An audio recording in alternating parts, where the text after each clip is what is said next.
Hello, print friends. My name is Reynaldo Gil Zambrano, and I have been printmaking for 8 years.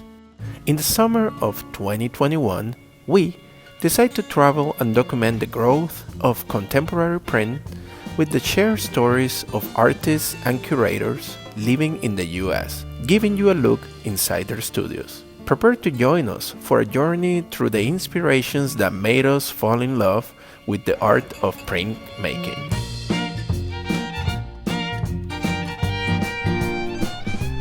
What would you say is your favorite media, like your favorite technique? Oh, yeah, it's like, what printmaking gods do you want to piss off with that answer? Well, I've got my etching tools tattooed, so I'd say I'm now committed to etching intaglio as the bread and butter. My name's Andrew, printmaker, artist, and I'm working out of this studio, Port York Studio, Salt Lake City. I work up at the university as well. I grew up in next door in Colorado, in a little mountain town called Basalt, which is right outside of Aspen. And Aspen is a great contemporary art city, so I was exposed to a lot of really big, great contemporary art experiences as a kid. And I think that while nothing of that really stuck out as a singular experience that really shaped me, I think that whole collective of just being around a lot of art, going to gallery, museum, kind of every time I would go into town, really kind of at least planted the seed of growing into a contemporary artist. So, can you tell us a little bit what does printmaking means to you, and why do you like it so much? Oh man, you can make an image any way you want. There's a lot of things about printmaking that are inherent to the medium that I really like, as far as why I choose it for the artistic output. Something in a woodcut, that's a very inherent mark.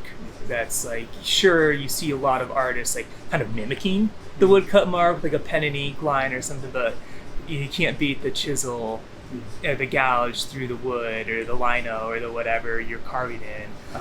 Like an aqua tint can't quite mimic that the same way with a pencil or charcoal. It's got this own unique quality. Being able to combine some digital imaging techniques with more traditional hand-drawn techniques is really interesting things you can do. Been exploring a lot of things like screen printing and the laser engraver, and etching just through small layers of the ink on the laser engraver have been really fun. So I think there's a lot of opportunity for exploration in the medium that might not exist in other traditional 2D mediums. And it kind of harkens back to how printmaking was and still continues to be this medium that's kind of on the forefront of culture in a way. Yeah, so another thing that I see a lot in the iconography of your work is this image of the astronaut. Mm-hmm. Can you tell us a little bit about where that started and what is intriguing to you about this figure? I got to grad school, and my time between undergrad and grad school was about 5 years space of time. And I didn't really make any work. And I was at this moment, I was like, well, I got to do something. I'll go to school. I'll go back to grad school. Got in. Cool. All right, now what? But I hadn't been working on a body of work to really just kind of continue working. It was kind of starting from scratch. Oh shit, I've been here for a month or two now, and haven't really done anything. And I had this little astronaut figure kind of sitting on my desk, a little tiny just figurine of some sort of little plastic thing. So I started drawing him in my sketchbook, and I really liked this idea of almost childlike, floating in space, almost like womb in a way, and then suit that's been engineered to death to exist in this world. And so that was the very core starting point. And I kept running with it, kept making another print or another drawing of the astronaut, and I was really now getting more interested in this idea of the suit, and the suit being this the same thing, this achievement of humanity's progress, the suit that's enabled you to stay alive kind of any environment, but then that's also what's preventing the figure inside from like interacting with any of their surroundings. So there's this like dichotomy between like protection and isolation.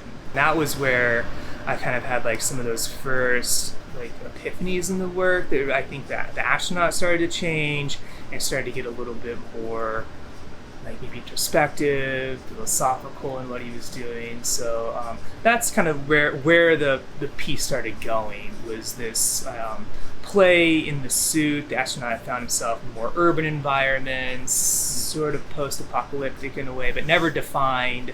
So it was really sort of, I don't know, kind of anybody could put themselves in that position. You still need these basic human needs, but then this suit is preventing you from accessing those. And I don't know how that story is going to like resolve and finish, but I think I'm still, it's not at the finish line.